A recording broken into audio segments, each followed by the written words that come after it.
ìwọ Dámiláre ọmọ bíbí inú èmi Àjíbíkẹ́. ẹ mọ ní ìjọkíjọ ń ta síwín. ìjọkíjọ ni ijó àsínwín. ìdíkú lẹ́rù wèrè. ibikíbi lẹ́rù wèrè. kó má dẹrù kiri kó má gbádùn. láti wákàtí gbogbo ọ̀rọ̀ kọ̀rọ̀ tó bá sọ ẹ kó má bàá táyé bọ́ kó má bàá dèrò ọ̀run dàpọ̀. ọlọ́dẹ àpò bájá ńlá bá sọ lọ́mọ àdúgbò. jẹ́ mọ lọ́mọ dàbí arọ̀dẹ gbọ́dọ̀ kékéje òwìrì kékéje. Daddy.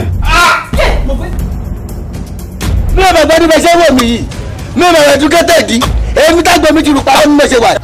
Ẹ wá gbọ́, òun tẹ̀ ti gbọ́ rí. Owó tí mo fẹ́ yá yín ìjọba wí kẹ́ ẹ̀ dá padà. Wọ́n ẹ̀ jogun lówó. What are you even saying? Are you even making sense? Arike, are you listening to yourself? You calm down. Do not tell me to calm down. Why didn't you just calm down? Why did you tell me to calm down? Can you calm down? See. When you brought me to this country, did you tell me you were bringing me here to suffer? What nonsense are you talking about?